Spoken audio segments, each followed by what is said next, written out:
Black bears are one of Virginia's largest wild animals. In recent years, their population has been growing, and they are now found in every part of the state except the eastern shore. With close to 18,000 bears, there's bound to be more interaction between the animals and farmers. Lately, bears have been making problems for producers in southeastern Virginia. Seems that humans are not the only creatures who enjoy a good Virginia peanut.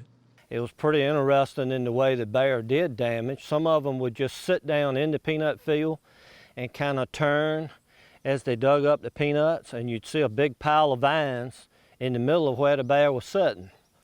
And bears have also done random damage across the field in that they just pulled the plants up as they went across the field and dropped the vines down. Of course, in the peanut digging process, all of those vines that have been removed from the row cause you a digging problem because they want to gather up on the digger and not flow through the digger properly. Farmers say bears don't just pick one vegetable or fruit at a time. They're more like a bull in a china shop, knocking down all the plants near them, then sitting down in the center and taking their time to eat. They can go through a couple of acres of peanuts or corn before a grower even knows they're there.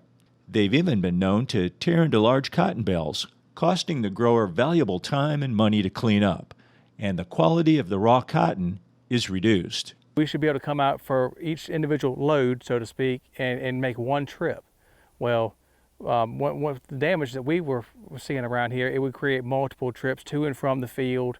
Not just the number of times we'd have to come out to help clean up and get it all back to be processed, but also the exposure that could open up for the actual crop itself.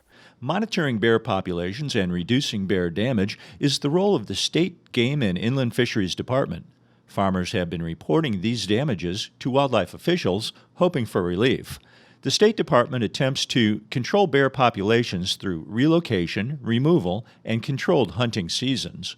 Each situation is unique, so wildlife officials work with producers to develop a strategy to discourage future bear visits. We realize that most people want wildlife in general, but when you get more specific, there are too many, and there can be too many, and there can be too few.